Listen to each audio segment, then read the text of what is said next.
Hey guys, it's Caleb from Rokblokz. Today in the shop we have a 5th gen 4runner. This is the 2014 plus model range. This particular one is the Nightshade, which didn't come out till 2019. We're going to show you how to install our kit. So let's go ahead and jump right into it. Alright, here we have the front laid out. What you're going to get in your kit is the flap for that corner, and then we'll go ahead and put the hardware on the screen right here. Here we have the tools laid out that you'll need for your install. You'll need some sort of level to check for it. If you don't have one, you can always eyeball it. You'll need a flathead screwdriver to pull a few inserts. If you have an insert puller, even better. We're going to use our tool here that you can get on our website that comes with a 10 mil and the Phillips head screwdriver that's needed for install. So let's go ahead and get into that install. Alright, now that we're at the front of the vehicle, we went ahead and turned our wheel. We actually turned it the opposite way to have it come further away so we can gain more access to everything in here. If you have the base model, you'll want to remove the mud flap. For the limited, we're going to remove this inner trim piece here just by popping a couple of these inserts and then one 10 millimeter screw. So with that out of the way, we can go ahead and set that to the side. Now we're going to want to remove the insert from this hole here. That will be covered up by the flap, and these 3 screws here.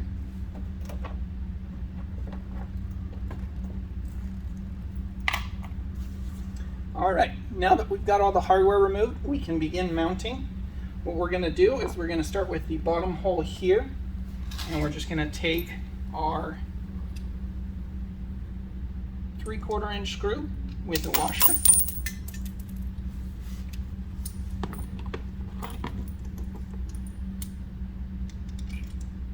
Alright, so now we're just going to begin by mounting this lower hole first. We're going to use our 3/4 inch screw with a washer, and that's just going to go into that hole right there. So go ahead, line it up, get that started.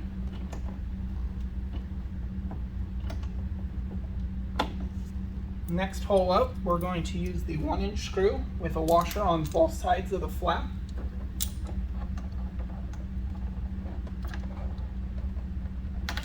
Other washer is going to fill in the void right here, or the recess from the fender. Now we can move up to the top hole, which we're just going to use another 3/4 inch screw with a washer. Just getting these all started by hand. Alright, now that we've found our piece that rolled off on us, we're going to go ahead and use the 10 millimeter spacer and our longest screw, 1.25 inch with a washer on there, and that's going to be for the inside here. I should throw it and lose it again. Alright, let's try that again. Now for the inner mounting hole, we're going to use our 10 millimeter spacer and an 1.25 inch screw with a washer on it. We're going to put this through the flap, put the spacer on the back side, and that's going to match up with the inner mounting hole right there. Now with those all started, we're going to go ahead and put our Phillips head bit on our wrench. Now we're going to go ahead and we're going to start tightening these down. We're going to get them just snug, make any adjustments, and then we'll fully secure it.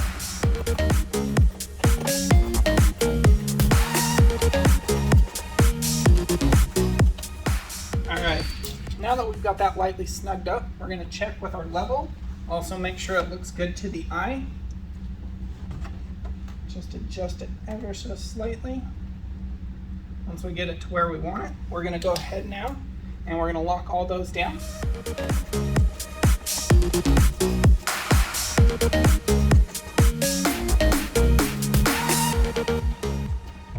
Alright, now that we've got those all locked down, you can repeat those same steps on the other side.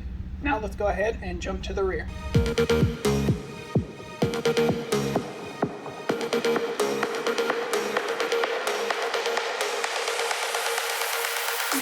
So here we have the rear laid out. What you're going to get in your kit is your flap for that corner, and then we'll put the hardware right here on the screen. Alright, now that we're at the rear of the vehicle, we're going to go ahead and remove most of the inserts from this trim here. We are working on the limited or Nightshade package, which You'll want to keep this inner liner here. If you have the full mud flap, you'll want to remove that entirely. But for these trims, we're going to keep this liner in place. So to do so, we're going to remove these 3 inserts here, this upper screw, the inner screw right here, and then all the way on the inside back here, there's another screw. We're going to go ahead and remove that one. The other hardware can stay in place, and that will keep this in place. If you need to remove the other portions because you have the mud flap, it's just this insert here and then another screw on the inside here.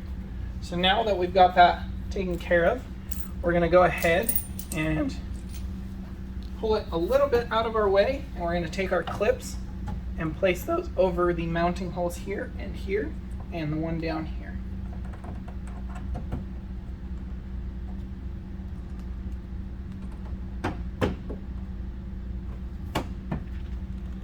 Okay, now we'll return that to its original position, and we're going to begin mounting at this hole right here just by taking one of the 1-inch screws with a washer. And we're going to put that in there and just get it started by hand. And then we're going to work our way up the fender.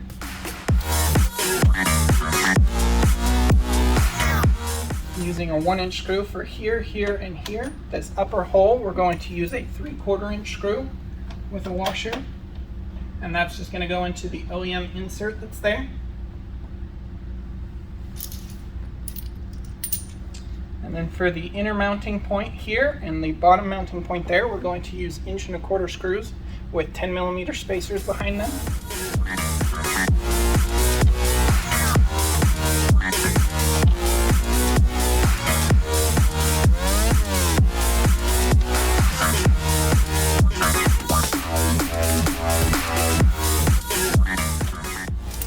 To get to the inner one, I'm just going to lay down and reach from inside here.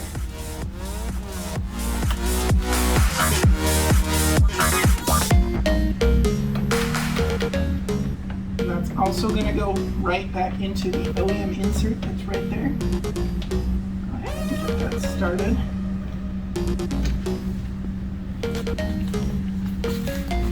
Alright, now that we have all those screws in place, and they are in place by hand, we're going to go ahead, snug them up, and adjust it just like we did the front. Make our adjustments, and then fully lock it down. So let's go ahead and snug those all up.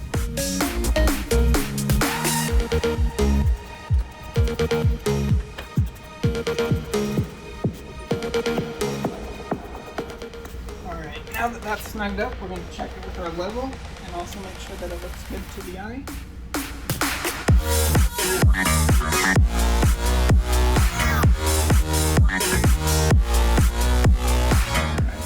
Just like so. Now we're going to fully tighten all those down. You can repeat the same steps on the other side, and that's how you install your mud flap. Thanks for watching.